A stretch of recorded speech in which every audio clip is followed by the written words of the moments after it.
The first thing I saw when I opened my front door that morning was a bright red fire engine parked halfway across my lawn. Not beside the curb, not politely tucked against the street.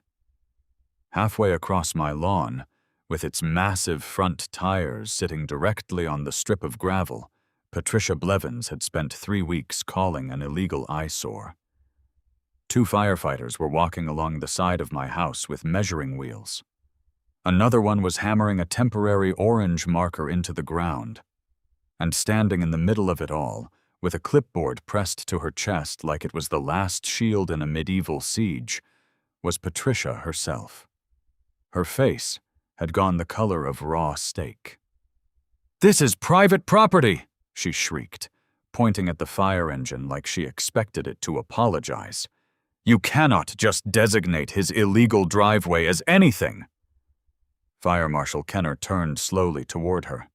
He was a broad-shouldered man with mirrored sunglasses, a gray mustache, and the exhausted posture of someone who had spent 20 years explaining obvious things to people who refused to understand them. "Ma'am," he said, "if this gravel lane gives my department rear access to a residential structure, a stormwater retention pond, and a usable emergency turnaround, then I absolutely can mark it." Patricia looked like he had slapped her with a municipal codebook. "It violates HOA standards," she snapped. "Loose gravel driveways are prohibited in Willow Creek Estates." Fire Marshal Kenner looked down at the gravel beneath his boots. Then he looked at the firefighters. Then he looked back at Patricia. "Good thing I don't work for your HOA." I took a slow sip from my coffee mug and tried not to smile too hard. Behind me, my phone was still recording from the little tripod I had set up on the porch rail. Not because I wanted drama, of course. I am a peaceful man. But when the president of your homeowners association threatens to have your house leaned over crushed stone, and then the fire department shows up to declare that same crushed stone an emergency access route, you document history. That is what sovereign verdict is all about. Not yelling first, not swinging wildly, just letting the rules speak clearly while the person who worships those rules realizes they picked the wrong page to weaponize. But to understand how a simple gravel driveway became a protected emergency access lane, we need to go back 5 weeks to the day I learned that Willow Creek Estates was less of a neighborhood and more of a beige outdoor prison with mailboxes. My name is Evan Mercer, and 5 weeks earlier I had just moved into Lot 18. The house was exactly what I wanted, a single-story brick home at the end of a quiet cul-de-sac, with a deep backyard, a big garage, and a wide side yard that ran along the left side of the property. The front driveway was standard concrete, clean and boring, leading straight into the garage. But along the side of the house was the feature that sold me on the place. A gravel access lane. It started at the street, ran beside the garage, continued through a double gate, and curved toward the back fence, where the property touched a narrow maintenance easement. It was not some messy pile of rocks thrown around by a guy with a shovel. It was compacted, gray crushed stone, bordered with black steel edging, graded perfectly so water drained away from the foundation. It looked clean, intentional, and useful. I loved it immediately. I own a small enclosed trailer that I use for work equipment and weekend projects. I do logistics consulting for construction suppliers, which means sometimes I'm hauling sample materials, tools, and emergency gear from one site to another. The trailer is plain white, not commercial, not flashy, and not something I wanted sitting in the street. That gravel lane let me pull it behind the gate where no neighbor had to see it. For the first few days, everything felt perfect. I unpacked boxes, set up my office, met a retired guy named Gary across the street, and started learning the weird rhythm of the neighborhood. lawn crews on Mondays, trash on Thursdays, sprinklers at sunrise. Everyone waving with the same careful, suburban half-smile that said hello, but also said, please do not bring chaos near my property value. Then, on my 6th morning in the house, I met Patricia Blevins. I was outside rinsing dust off my truck when I heard the soft whine of an electric golf cart. I looked up and saw it rolling slowly down the street like a tiny patrol vehicle. It had a white canopy, an amber flashing light on top, and magnetic signs on both doors that read, Willow Creek Estates, HOA Compliance Committee. I wish I were joking. The cart stopped at the edge of my driveway. A woman stepped out wearing cream slacks, a pale green blouse, pearl earrings, and the kind of visor only worn by people who believe sunlight and joy are both violations. She held a clipboard in one hand and a stainless steel measuring ruler in the other. That ruler was my first warning. "Good morning," I called, turning off the hose. "Can I help you?" She did not answer right away.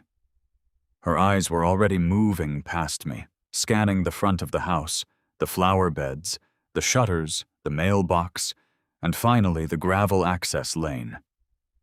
Her expression tightened the way a person's face tightens when they find a hair in their soup. "You are the new owner of Lot 18, she said.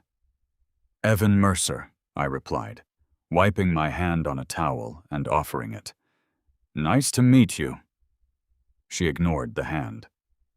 "Patricia Blevins, President of the Willow Creek Estates Homeowners Association and Chair of the Architectural Harmony Committee." Of course there was an Architectural Harmony Committee. In neighborhoods like this, tyranny never arrives alone. It arrives with subcommittees.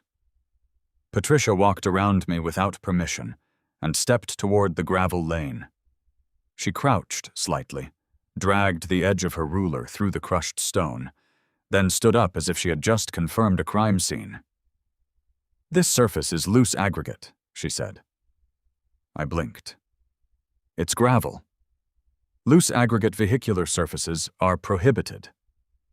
It was here when I bought the house. "That is not relevant. It's in the listing photos. It's on the survey.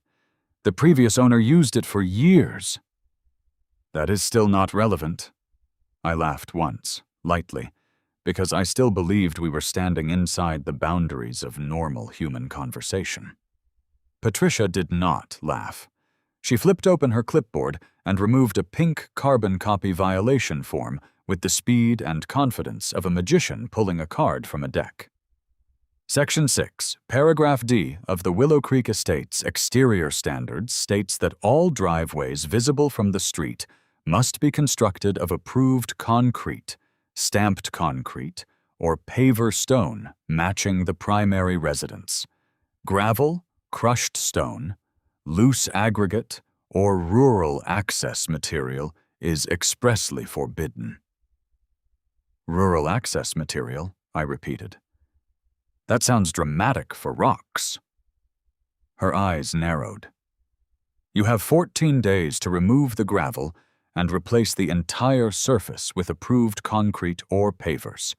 Failure to comply will result in an initial fine of $1,000, followed by daily penalties, legal fees, and possible lien action." I stared at her. "You're threatening a lien over a side driveway that already existed?" "I am enforcing the standards you agreed to when you purchased property in this community." "I agreed to maintain the property," I said. "This is maintained. It drains correctly. It keeps my trailer off the street. It's cleaner than half the cracked concrete around here." "Cracked concrete is an approved material," she said with a smug little smile. "Gravel is not." That sentence told me everything I needed to know about Patricia Blevins. She did not care whether something looked good. She did not care whether something worked. She cared whether it could be controlled. Ugly concrete was acceptable because ugly concrete had permission. Clean gravel was unacceptable because clean gravel had not bowed before her clipboard. I tried explaining the practical side. I told her the gravel lane helped with drainage because that side of the house sloped toward the back. I told her replacing it with concrete would likely require trench drains and grading. I told her the lane connected to the rear easement and that utility trucks had clearly used the area before. I even pointed to the double gate and the clean steel edging. Patricia looked bored. "Your personal preferences do not override community standards," she said, holding out the citation. "Remove it." I did not take the paper right away. She pushed it closer. I took it. Her smile widened by maybe half an inch. "Welcome to Willow Creek, Mr. Mercer." Then she climbed back into her little compliance cart and drove away, the amber beacon flashing as if she had just secured the neighborhood from a terrorist cell made of landscaping materials. I stood in the driveway for a long moment, holding the violation notice and listening to the quiet crunch of her golf cart tires fading around the corner. The sun was bright. The lawn sprinklers ticked softly across the street. Somewhere a dog barked once and stopped. At that moment, I did not want revenge. I did not want a fight. I wanted to settle into my new home, drink my coffee, and maybe spend my weekend organizing the garage. So I did the reasonable thing. I went inside, sat at my kitchen table, opened the HOA packet, and started reading. The Willow Creek Estates covenants, conditions, and restrictions were 112 pages long.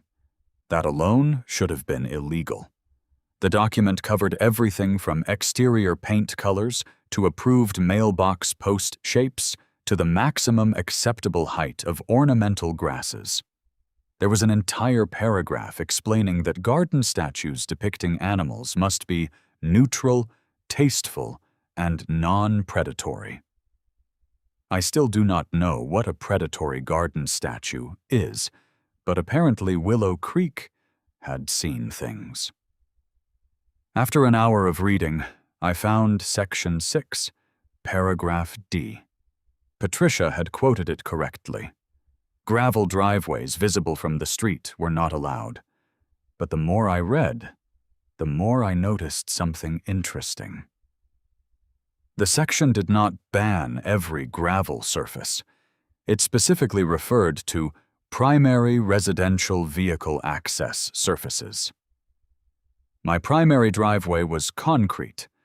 The gravel lane on the side was secondary access. It did not lead to my garage. It led to the side gate, the backyard, and the maintenance easement behind the property. That seemed important. I kept reading. 10 pages later, buried in a section about drainage and municipal rights-of-way, I found a sentence that made me sit up straighter. Nothing in these standards shall restrict municipal, utility, fire, emergency, drainage, or public safety access, where such access is required by applicable law, easement, or written request of an authorized agency. I read it again. Then I read it a third time. There it was. The crack in the wall. The HOA could regulate driveways, sure, but they could not restrict emergency access. They could not interfere with drainage access. They could not block municipal or public safety use if an authorized agency requested it. I did not know yet whether that sentence would save me, but I knew Patricia had made one critical mistake. She had assumed the gravel lane was just mine. She had not considered that the most important thing about an access route is not who hates looking at it. It is who might need it when everything is on fire. I spent the rest of that afternoon doing what every calm, reasonable homeowner does after being threatened with a lien over decorative rocks. I made a spreadsheet. Not because I love spreadsheets, although I do respect their power. I made one because people like Patricia thrive when everyone else reacts emotionally. They count on you getting angry, yelling at a meeting, missing a deadline, or making one tiny mistake they can circle in red ink and call non-compliance. I wasn't going to give her that. If she wanted a rules fight, I was going to bring receipts, dates, photos, measurements, and enough documentation to make an insurance adjuster weep. First, I photographed the gravel lane from every possible angle. From the street, from the side yard, from the backyard gate, from the rear fence. I took close-ups of the steel edging, the compacted surface, the drainage slope, and the spot where the lane curved toward the maintenance easement behind my property. Then I pulled out the survey from my closing documents and spread it flat on the kitchen island.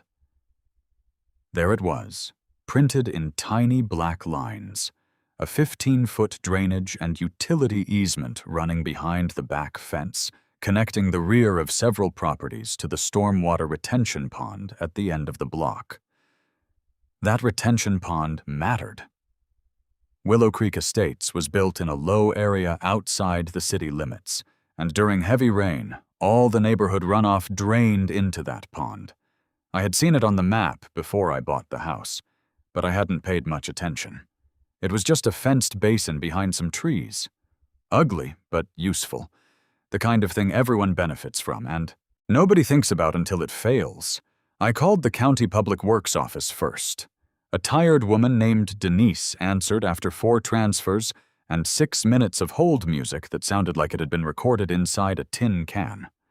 I explained that I had a property backing up to a stormwater retention pond and that there was an existing gravel access lane along my side yard. I asked whether the county had any record of access requirements. She asked for my address. I heard typing. More typing. Then silence. "Huh," Denise said. Nobody ever says "huh" in a government office unless something interesting has just appeared on a screen.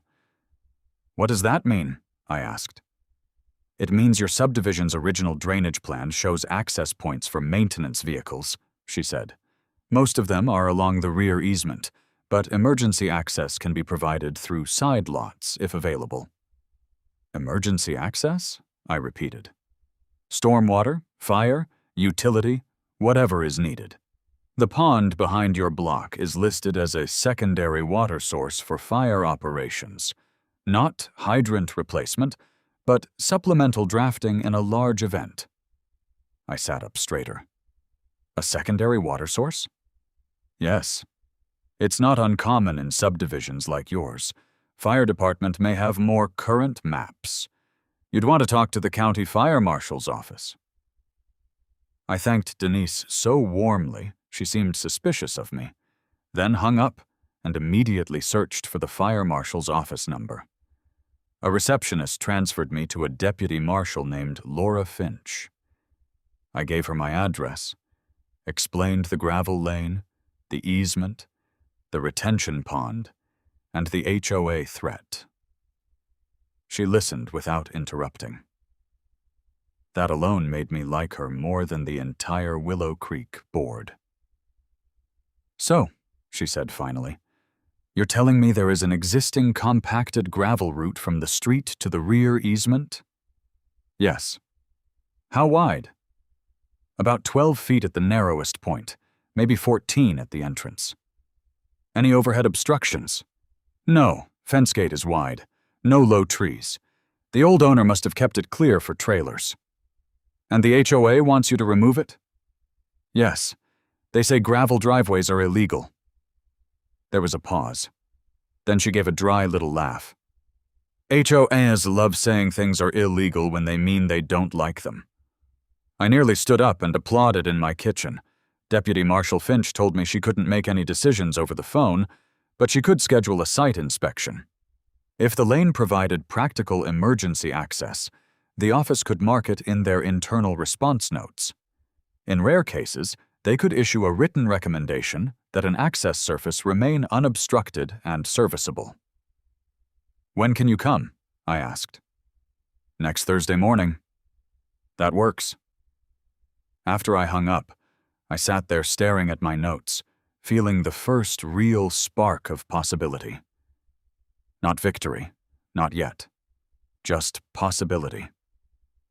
Patricia had tried to frame this as one simple thing: gravel bad, concrete good. But the moment fire access entered the conversation, her little aesthetic kingdom had a border. The following day, I emailed the HOA management company again. This time I was careful. I did not accuse. I did not threaten. I did not use the words ridiculous, power trip, or clipboard goblin, even though all three were available to me emotionally. I wrote that I had identified the gravel lane as a potential utility and emergency access route connected to the rear easement and retention pond. I referenced the exact CC&R exception about municipal, utility, fire, emergency, drainage, and public safety access. I informed them that I had scheduled a site inspection with the county fire marshal's office and requested that enforcement action be paused until the access classification could be reviewed. Patricia replied 9 minutes later. Mr. Mercer, your attempt to reclassify an illegal driveway as public safety infrastructure is rejected. The HOA does not recognize your personal interpretation of the governing documents. The deadline remains unchanged. Failure to remove the gravel will result in fines. I leaned back from my laptop and smiled. There it was, in writing. She had rejected a public safety review before it even happened. The next 2 weeks were a masterclass in suburban pressure. Patricia drove past my house every morning at exactly 8:15 in her golf cart, slowing down just enough to look at the gravel lane like it had personally insulted her bloodline. On the 5th day, a second violation notice arrived by certified mail. This one included a photograph of my driveway taken from across the street, with the gravel circled in red marker. Under the photo, someone had typed, "Illegal rural access material remains visible." On day 7, a neighbor named Linda stopped me at the mailbox. "I heard you're refusing to fix your driveway," she said, in the tone people use when pretending they are not fishing for gossip. "I'm waiting for a fire marshal inspection," I said. Her eyebrows rose. "Fire marshal?" "Apparently the lane may connect to emergency access behind the lots." Linda looked down the street toward Patricia's house and lowered her voice. "You didn't hear this from me, but that gravel lane has been there for at least 15 years. The previous owner used to let utility trucks through after storms. Nobody cared until Patricia became president." That was interesting. "How long has she been president?" I asked. 2 years, Linda said. "Feels like 12. By the time inspection day arrived, Patricia had escalated from annoying to theatrical.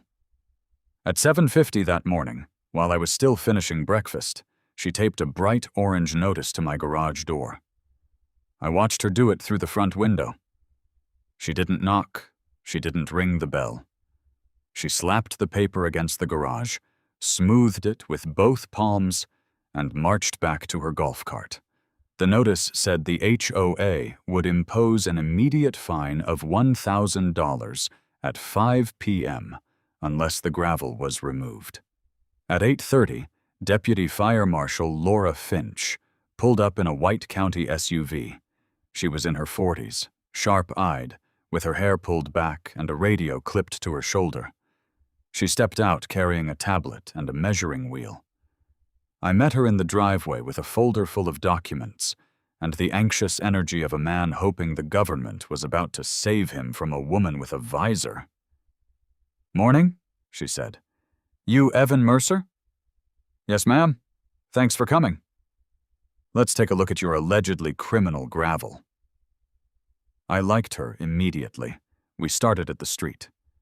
She measured the entrance width, checked the grade, kicked the gravel with her boot, and made notes on her tablet. Then we walked along the side of the house. The lane was wide enough for my truck, clear of obstacles, and bordered cleanly. At the gate, I swung both panels open. She measured again and nodded. "This was built intentionally," she said. "That's what I thought." "It's compacted well, not just landscaping gravel." We walked through the gate and into the backyard. From there, the lane curved toward the rear fence, where an older removable panel opened onto the easement. I had not even noticed the panel during my first few days in the house. It was half hidden behind a row of shrubs, but once I cleared the branches away, it was obvious. The previous owner had installed it, so vehicles could pass through if needed. Deputy Marshal Finch stepped through the opening and looked toward the retention pond beyond the trees. The pond was maybe 200 feet away, fenced but accessible through a county gate. She checked her tablet again. "This lines up with the old drainage access map." "That's good, right?" "It's useful," she said, "especially if the street is blocked, or if we need rear access during a structure fire. It also gives Public Works another approach to the pond. I'm going to recommend that this lane remain unobstructed and serviceable." I tried to keep my face neutral. Inside, a choir of petty angels began singing. "Does that mean the HOA can't force me to remove it?" I asked. "I don't make HOA decisions," she said. "But if a private association knowingly obstructs a recognized emergency or utility access route after being notified, that becomes a very different conversation." At that exact moment, because the universe enjoys timing, Patricia's golf cart turned the corner. She must have seen the county SUV from down the street, because she approached with the urgency of someone arriving to stop a bank robbery. The cart jerked to a halt at the curb. She climbed out, clipboard already in hand, visor shining in the morning sun like a crown of petty authority. "What is going on here?" she demanded. Deputy Marshal Finch looked at her. "Site inspection?" Patricia forced a smile. It was not a friendly smile. It was the kind of smile a crocodile might use while applying for a receptionist job. "I'm Patricia Blevins, HOA president. This matter is already under enforcement. Mr. Mercer is attempting to avoid compliance by inventing an emergency designation." Deputy Marshal Finch stared at her for a moment. "I don't take emergency access recommendations from homeowners or HOA presidents. I inspect sites myself." Patricia's smile twitched. "Well, I'm sure once you understand that this is an illegal gravel driveway. It is a compacted access lane connected to a rear drainage easement and a mapped stormwater retention facility," Finch said, glancing at her tablet. "I'm documenting it as a beneficial secondary emergency and utility access route." The silence that followed was small, sharp, and beautiful. Patricia looked at me. I looked at Patricia. For the first time since I had met her, she did not have an immediate sentence ready. Then she recovered. "That designation is not binding on the HOA," she said stiffly. Deputy Marshal Finch's expression did not change. "You are free to consult your attorney." "Oh, we will," Patricia snapped. "I recommend you do," Finch said. "And I recommend you show them the fire code access obstruction provisions before you issue any more fines." Patricia's fingers tightened around her clipboard. "Are you threatening this association?" "No, ma'am," Finch said. "I'm documenting a public safety concern." It was one of the most polite verbal executions I had ever witnessed. Patricia turned to me, her voice low and furious. "This is not over, Mr. Mercer." "No," I said calmly. "I don't think it is." She climbed into her cart and drove off so fast the amber beacon rattled. Deputy Marshal Finch watched her go, then looked back at me. "She always like that?" Actually, this was one of her warmer visits. Finch almost smiled. You'll get a written letter from our office in a few days. Don't block the lane. Don't park anything permanent on it. Keep it clear and maintained. If you want to strengthen your position, you can add reflective markers or signage after the recommendation comes through. Signage? I asked. Small sign. Emergency access. Keep clear. Something like that. A dangerous idea stirred in the back of my mind. How official can the sign be? I asked. Deputy Marshal Finch studied my face for half a second, then looked toward Patricia's disappearing golf cart. Mr. Mercer, she said, I'm going to pretend I don't know exactly what you're thinking. 3 days later, the letter arrived. It was on county letterhead. It stated that the gravel lane on Lot 18 provided beneficial secondary access for fire, utility, drainage, and emergency response operations connected to the rear easement and stormwater retention pond. It recommended the lane remain clear, serviceable, and unobstructed. It also stated that removal or obstruction of the lane could negatively affect emergency response options for the immediate area. I read it once. Then I read it again. Then I made 3 copies, scanned it, saved it to 2 cloud folders, and placed the original in a plastic sleeve like it was a holy document. That afternoon, I emailed it to the HOA management company. Patricia did not respond for 4 hours. When she finally did, her message was longer than usual. Mr. Mercer, the board does not accept this letter as approval of your unapproved gravel driveway. The HOA maintains authority over all exterior surfaces visible from the street. You are hereby ordered to remove the gravel access lane and install approved pavers within 7 days. Failure to do so will result in a fine of $5,000, daily penalties, legal fees, and lien proceedings. I stared at the email, feeling my pulse slow rather than rise. She had done it. She had received written notice from the fire marshal's office that the lane served an emergency access function, and she still ordered me to remove it. Some people step on a rake by accident. Patricia picked up the rake, studied it, placed it carefully on the ground, and jumped with both feet. The moment Patricia sent that email, the whole situation changed. Before that, she could pretend she was just enforcing driveway rules. She could pretend this was about appearance, consistency, neighborhood standards, and whatever phrase she had highlighted in her binder that morning. But after the fire marshal's letter, she was no longer just telling me to replace gravel with pavers. She was telling me to remove a documented emergency access route after being warned that removal could affect public safety. That was not strict enforcement. That was arrogance with a paper trail. I did not respond immediately. That was important. When someone sends you an email that stupid, you never interrupt them while they are building your case for you. I saved the message as a PDF, printed 2 copies, forwarded one to my personal archive, and added it to my growing folder labeled very professionally, Lot 18 Access Lane Documentation. Then I took a walk down the gravel lane. It was late afternoon, and the neighborhood had that soft, golden glow that makes even beige houses look slightly less tired. The crushed stone crunched under my shoes. The side yard was quiet. The steel edging caught the sunlight. Behind the fence, the retention pond sat beyond the trees, dull and unremarkable, having no idea it had just become the most important body of water in Willow Creek Estates. I looked at the lane and thought about Patricia's words. Remove the gravel. Install approved pavers.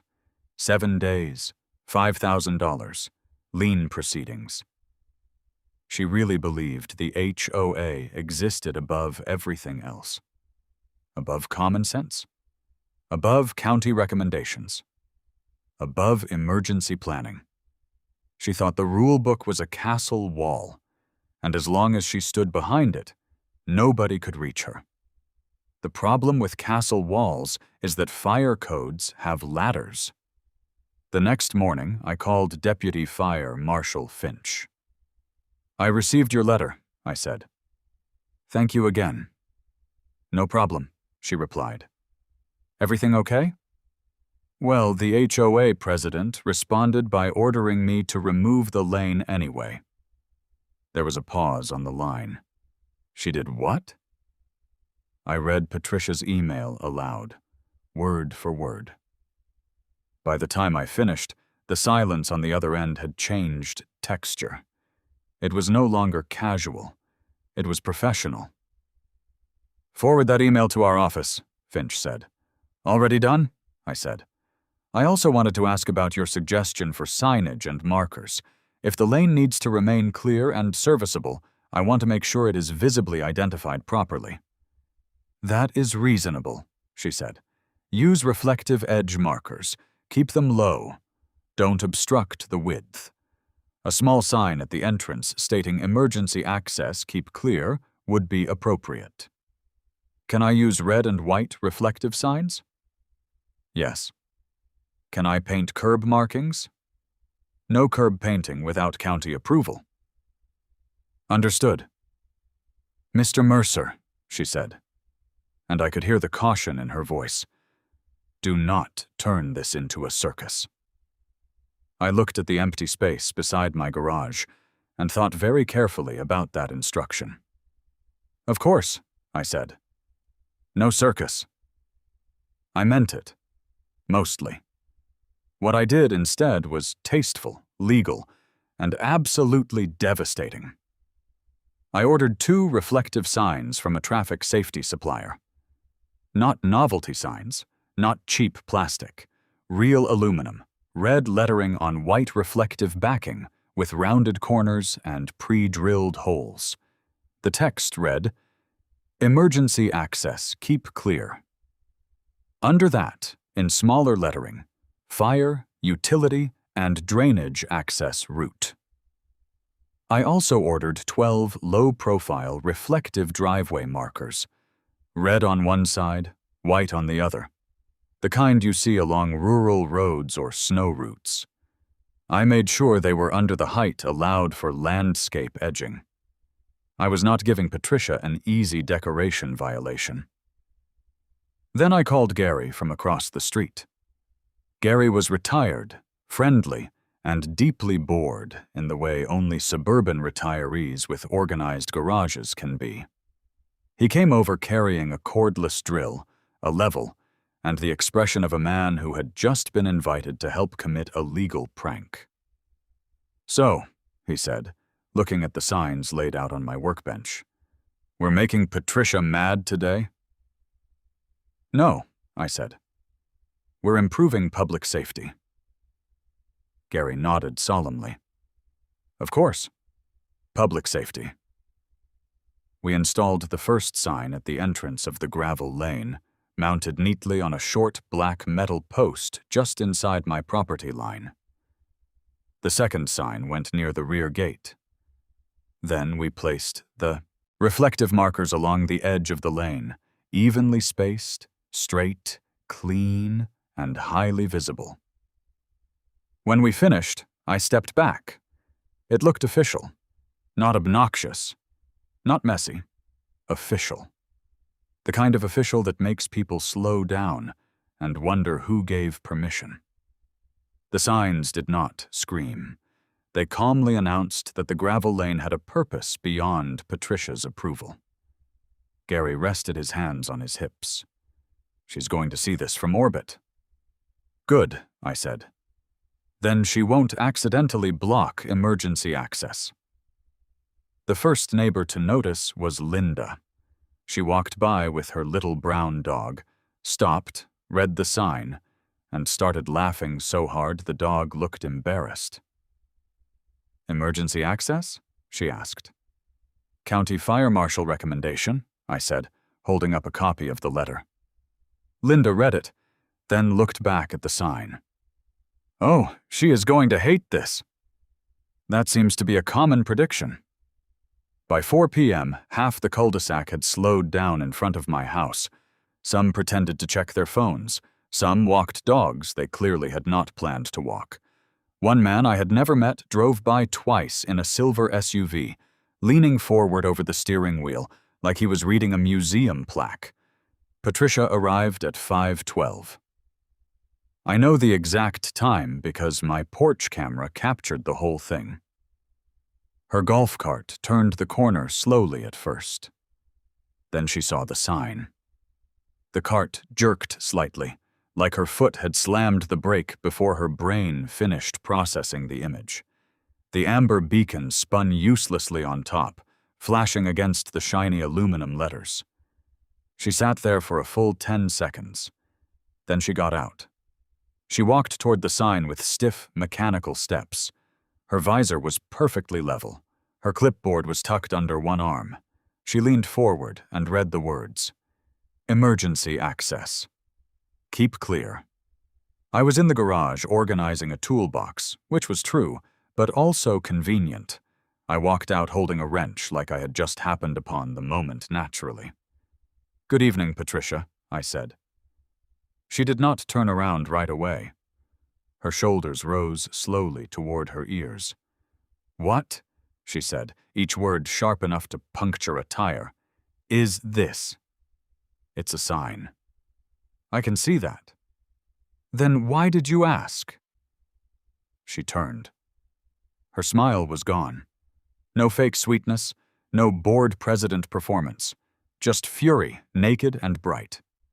You are not authorized to install traffic control signage in Willow Creek Estates. It's not traffic control signage, I said.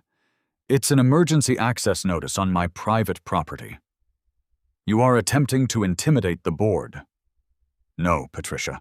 I'm attempting to prevent anyone from blocking a route identified by the county fire marshal as useful for emergency, utility, and drainage access. Her jaw tightened. The board rejected that interpretation. The board cannot reject the fire marshal's letter out of existence. The HOA has architectural authority, and the CC and RS have an exception for public safety access. She pointed at the sign. Remove it. No. The word landed between us like a brick. For a second, she looked genuinely shocked. I realized then that most people probably didn't say no to Patricia Blevins. They negotiated. They pleaded. They apologized. They asked for more time. They wrote checks just to make her go away. I did not do any of that. I said no. Her face flushed. Then you leave me no choice. I am calling an emergency board session. That sounds familiar. You will be fined for the gravel, the signage, the reflective markers, and willful defiance of the Architectural Harmony Committee. The committee sounds very busy. She stepped closer. You think you're clever, Mr. Mercer? I think you put a removal order in writing after receiving a fire marshal's access recommendation. Her eyes flickered. There it was. She knew. Somewhere beneath the visor and the righteous anger, she understood she had made a mistake. But people like Patricia do not retreat when they see a cliff. They accelerate and blame gravity. The meeting is tomorrow night, she snapped. 7 o'clock, clubhouse, attendance mandatory. I'll bring my folder. Bring your checkbook. She spun around and marched back to her golf cart. The little vehicle lurched forward so sharply that one of her rear wheels kicked a pebble off the road. She disappeared down the street, amber light flashing like a tiny warning beacon for ego collapse. The summons arrived by email 30 minutes later. Emergency special session of the Willow Creek Estates Board of Directors. Agenda item. Lot 18. Illegal gravel driveway, unauthorized emergency signage, and deliberate misrepresentation of public safety status. That last part made me laugh out loud. Deliberate misrepresentation. from the woman who had just tried to overrule a fire marshal with a clipboard. I spent that evening preparing. Not emotionally, logistically. I printed the original violation notice, Patricia's first email, my appeal request, the CC&R section about primary residential vehicle access, the exception for municipal, utility, fire, emergency, drainage, and public safety access, the property survey showing the rear easement, the county drainage map Denise had emailed me after our call, the fire marshal's letter, Patricia's email ordering removal after receiving the letter, the photos of the new signs and markers. Then I made a timeline. A clean, simple timeline. No insults, no sarcasm, just dates and actions. Day 1. HOA violation issued. Day 3. Homeowner requested review. Day 8. HOA denied review. Day 14. Fire marshal inspection scheduled. Day 21. Fire marshal inspection completed. Day 24. Written recommendation received. Day 24. HOA ordered removal despite written access recommendation. Day 25. Access lane marked to remain clear and serviceable. It was beautiful. Boring, factual, and lethal. Then I did one more thing. I emailed the fire marshal's office and asked whether someone could attend the HOA meeting to clarify the department's position. I did not expect anyone to say yes. Government offices are busy. Fire marshals have more important things to do than referee suburban gravel drama. But at 9:15 the next morning, Deputy Marshal Finch replied, "Fire Marshal Kenner will attend briefly if his schedule allows."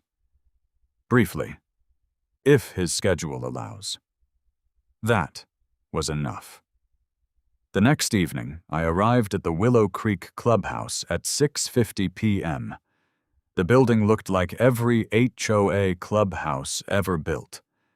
Beige stucco, fake stone pillars, over-trimmed bushes, and a lobby that smelled like coffee, floor cleaner, and quiet resentment. Inside the meeting room, rows of folding chairs had been set up facing a long table where the board sat like a panel of discount judges.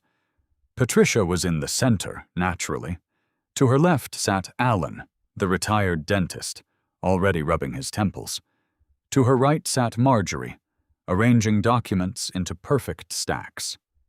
Two other board members, Carl and Denise, not Public Works Denise, whispered nervously. There were more residents than usual. Word had clearly spread.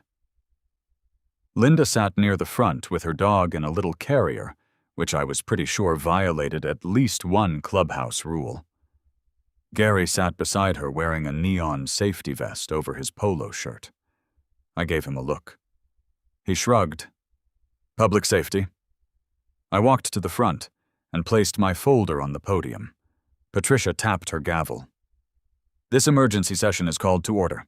We are here to address the continued defiance of Lot 18, owned by Mr. Evan Mercer, who has refused to remove a prohibited gravel driveway and has escalated this violation by installing unauthorized signage, falsely implying county designation. She looked at me with cold satisfaction. Mr. Mercer, before the board votes on fines and lien proceedings, you may make a brief statement. I opened my folder. Thank you, I said. I'll be brief. I was not going to be brief. First, I want to clarify that my main residential driveway is concrete and fully compliant. The gravel lane at issue is a secondary side access route leading to the rear drainage and utility easement. It existed before I purchased the property, appears in the survey documents, and connects directly toward the stormwater retention pond behind this block. Patricia leaned toward her microphone. Irrelevant. It is visible from the street. I nodded. It is visible. So is the fire engine that may need to use it. A few people in the audience chuckled. Patricia's eyes narrowed. I continued. The governing documents contain a public safety exception. I'll read it directly. Nothing in these standards shall restrict municipal, utility, fire, emergency, drainage, or public safety access where such access is required, by applicable law, easement, or written request of an authorized agency. I held up the fire marshal's letter. Here is the written recommendation from the county fire marshal's office, stating that the lane provides beneficial secondary access for fire, utility, drainage, and emergency response operations, and should remain clear, serviceable, and unobstructed. Marjorie leaned toward Alan. Alan whispered something back. Patricia banged the gavel. The board has already determined that this letter does not override our authority, she said. Before I could respond, the meeting room doors opened. Every head turned. Fire Marshal Kenner walked in wearing a dark uniform shirt, black pants, and the expression of a man who had already run out of patience in the parking lot. Behind him came Deputy Marshal Finch, carrying a tablet. Patricia froze. I closed my folder and stepped aside. Kenner walked to the front of the room, nodded once to the board, and looked at Patricia. I understand there is confusion about an emergency access recommendation, he said. Patricia swallowed. Marshal, with respect, this is an internal HOA enforcement matter. Kenner looked at the audience, then at the board, then at me. No, he said. It became a fire department matter when your association ordered removal of a route my office documented as beneficial for emergency access after receiving written notice. The room went silent. Gary, from the front row, whispered, "Oh, this is going to be good." And for once, Gary was completely right. Fire Marshal Kenner did not raise his voice. That was what made it so devastating. Patricia was used to volume. She was used to neighbors getting frustrated, emotional, defensive, embarrassed. She knew how to handle people who yelled. She could bang her gavel, threaten fines, quote bylaws, and act like every disagreement was an attack on the sacred harmony of Willow Creek Estates. But Kenner did not give her drama to work with. He gave her facts. He stood in front of the board table with Deputy Marshal Finch beside him and pointed to the printed copy of the access recommendation in my folder. My office inspected Lot 18, he said. We confirmed an existing compacted access lane from the public street to the rear drainage and utility easement. We confirmed that the lane connects toward the stormwater retention pond, which is listed in our planning notes as a supplemental emergency water source and an access consideration for this block. Patricia's mouth tightened. With respect, Marshal, you said supplemental. That does not mean mandatory. Kenner looked at her over the top of his glasses. I did not say mandatory. I said beneficial. I said serviceable. I said unobstructed. Those words were chosen carefully. The audience was completely silent now. Even Linda's little dog seemed to understand that barking would ruin the moment. Patricia leaned into her microphone. The HOA is not preventing the fire department from responding to emergencies. We are simply requiring Mr. Mercer to replace an unapproved loose gravel driveway with approved pavers. Will the pavers support a fully loaded engine after heavy rain? Kenner asked. Patricia blinked. That would be for the contractor to determine. Will the pavers maintain the same drainage slope? That would also be for the contractor. Will the HOA pay for the engineering review necessary to confirm load-bearing access? her lips pressed into a thin line. That is not the association's responsibility. So your position, Kenner said slowly, is that the homeowner must remove a currently functional access surface at his expense and replace it with a surface that may or may not maintain the access value my office documented. Patricia shifted in her chair.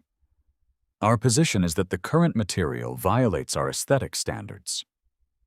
Kenner nodded once, as if she had just confirmed exactly what he expected. Then I'll be very clear. The fire department does not care about aesthetic standards during a structure fire. Someone in the back row let out a short laugh before quickly covering it with a cough. Patricia shot a glare toward the audience, then turned back to Kenner. You cannot simply override private covenants. No, Kenner said, but I can notify the county attorney and the fire prevention office if a private association knowingly interferes with a documented emergency access route after receiving written notice. That sentence landed like a dropped safe. Allen, the retired dentist on the board, immediately sat up. County attorney? Deputy Marshal Finch finally spoke. Potential obstruction of emergency access is not something we ignore, especially when written communication shows the association was informed and proceeded anyway. Marjorie stopped arranging her papers. Carl, the board member on the far end, leaned away from Patricia like her chair had caught fire. Patricia's face hardened. This is intimidation. No, Kenner said. This is clarification. I almost admired how badly Patricia wanted to keep fighting. Her entire identity was built around being the final authority in every room. Unfortunately for her, the room now contained an actual authority. She turned toward me. Mr. Mercer installed unauthorized signage. I lifted one hand. After the fire marshal's letter recommended the lane remain clear and serviceable. The signs imply official designation. Kenner looked at Finch. Finch looked at her tablet. The signs say emergency access keep clear, Finch said. That is consistent with our recommendation. Patricia's fingers curled around the gavel. They are visually disruptive. Kenner stared at her. For a long moment, nobody moved. Then he said, Good. The audience erupted, not into chaos exactly, but into the kind of low, excited noise that spreads when people realize the bully is losing in public. Gary slapped one hand on his knee. Linda whispered something to the woman beside her, who gasped and started nodding furiously. The other board members looked like they were calculating how quickly they could distance themselves from Patricia without looking like cowards. Patricia banged the gavel so hard the sound cracked through the room. Order, she snapped. This board will have order. Kenner turned to the audience. I have said what I came to say. The access lane is documented in our notes. My office recommends that it remain clear, serviceable, and unobstructed. If the association chooses to pursue removal despite that recommendation, I suggest you speak with counsel first. He turned to leave, then paused and looked back at Patricia. And I strongly suggest you do not instruct residents to remove access routes connected to drainage and emergency response planning just because you dislike gravel. Then he walked out. Deputy Marshal Finch gave me the smallest possible nod before following him through the clubhouse doors. The silence after they left was almost better than the speech. Patricia sat frozen, one hand still wrapped around the gavel. The microphone in front of her picked up her breathing. Her cheeks were red, but not with the explosive rage I had seen before. This was different.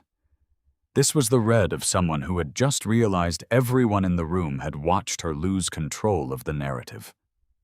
She cleared her throat. The board will now proceed with the vote. Alan turned toward her so fast his chair squeaked. Vote on what? Patricia looked offended. The violation. Carl leaned forward. Patricia, the fire marshal just told us to consult counsel before doing anything. We have authority under the CC&Rs.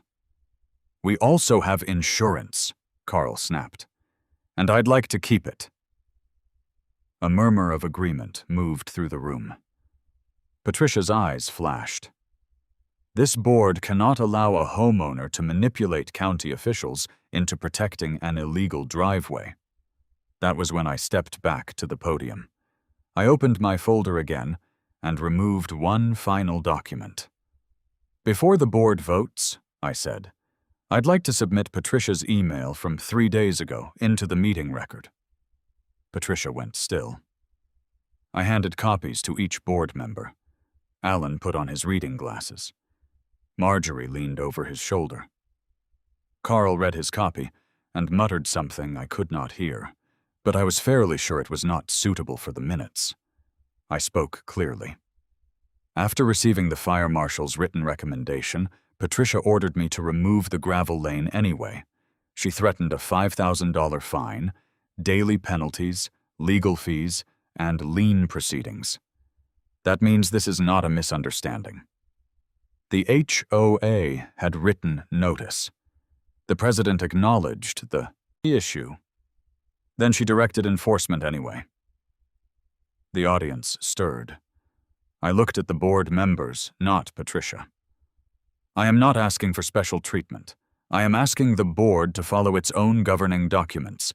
The CC and RS include an exception for municipal, utility, fire, emergency, drainage, and public safety access. My lane has now been documented by the county fire marshal's office as beneficial for those exact purposes. I held up the original pink violation. This started because Patricia decided gravel looked rural, but this is no longer about gravel.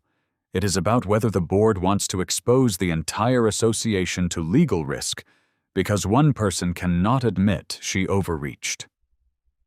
Patricia whispered, "How dare you?" I turned to the audience. If this board finds me tonight, I will appeal through every available channel. I will file complaints with the Fire Prevention Office, the county attorney, and the HOA's insurance carrier. I will also seek reimbursement for legal fees, lost time, and any cost required to restore emergency access if the board forces removal. And if those expenses hit the HOA reserve funds, every homeowner in this room may end up paying for Patricia's decision. That did it. A man in the second row stood up. Absolutely not. I'm not paying higher dues because Patricia hates rocks. Another neighbor raised her hand. My house backs up to that pond too. If that access helps firefighters, why would we remove it? Linda called out, Because it's not beige enough. The room exploded. People started talking over each other. Some were angry, some were laughing. Gary stood up in his neon safety vest and pointed toward the board. Motion to leave the man's driveway alone, he shouted. He can't make motions, Patricia snapped. Apparently neither can you, Carl muttered. That was the moment the board turned. Carl grabbed his microphone. I move to suspend all fines and enforcement action related to the Lot 18 gravel access lane pending legal review and coordination with the fire marshal's office. Alan raised his hand immediately. Second. Patricia's head snapped toward him. Alan? He looked genuinely tired. No, Patricia. I'm not getting sued over gravel. Marjorie lifted her hand. All in favor? Carl raised his hand. Alan raised his. Marjorie raised hers. Denise, not Public Works. Denise raised hers after a nervous glance around the room. 4 hands. Patricia's hand stayed clenched around the gavel. Motion passes, Carl said. The audience applauded. Patricia looked like she had swallowed a lemon whole, but Carl was not finished. He adjusted the microphone and looked down the table. I also move that the board formally recognize the existing Lot 18 gravel lane as a protected emergency, utility, and drainage access route subject to maintenance standards coordinated with the fire marshal's office, and that the installed Keep Clear signage be approved as safety signage. Alan didn't even wait. Second, Patricia shot to her feet. You cannot do that without architectural review. Carl looked at her. We are the board. The room laughed. Not loudly, just enough to hurt. All in favor? Marjorie asked. 4 hands went up again. Patricia stood there, breathing hard, outvoted in front of the entire neighborhood. Motion passes, Carl said. The Lot 18 access lane is approved. I closed my folder slowly. The sound of the metal rings snapping shut felt better than any victory speech I could have given. But the aftermath was even better. The next morning, I received an email from the HOA management company. It was formal, stiff, and clearly written by someone who had spent the night speaking to an attorney. The original violation was rescinded. The fines were removed. The gravel lane was reclassified as a permitted emergency, utility, and drainage access route. The signs and reflective markers were approved as safety-related improvements. The board requested that I keep the route clear and notify them before making any changes. I printed that email too, for the folder. 3 days later, an emergency newsletter went out to the entire neighborhood. It announced that Willow Creek Estates would be reviewing all easement and emergency access routes in cooperation with county officials. It also announced that Patricia Blevins had decided to step back from daily compliance operations to focus on strategic community priorities. That was HOA language for she got removed from patrol before she caused a lawsuit. Her amber light golf cart disappeared for almost a month. When it finally returned, the magnetic compliance committee signs were gone. So was the beacon. Patricia still drove past my house occasionally, but she no longer slowed down. She stared straight ahead, jaw tight, pretending not to see the reflective signs that had beaten her. As for the gravel lane, it became weirdly famous in the neighborhood. Gary started calling it Runway 18. Linda called it the Freedom Gravel. One of the firefighters later told me they added it to their pre-incident notes as a possible rear approach point for the block. Public Works used the rear easement twice after heavy storms, and both times nobody from the HOA said a word. I kept the lane clean, I edged it, I raked it smooth. I added 2 small solar lights near the gate, angled low so they did not shine into anyone's windows. It looked better than ever. And every morning when I walked outside with my coffee, I saw that little reflective sign at the entrance. Emergency access. Keep clear. It was not huge. It was not flashy. It was not ugly, but it was powerful. Because sometimes the thing they call an eyesore is actually the thing everyone needs when disaster shows up. Sometimes the rule they use to corner you has an exception they forgot to read. And sometimes the best way to defeat a petty tyrant is not to yell louder, but to find the one authority their clipboard cannot intimidate. So if you are dealing with someone who thinks power means making everyone else smaller, remember this from Sovereign Verdict. Read every line, keep every right, and never underestimate the legal strength of a well-maintained pile of rocks.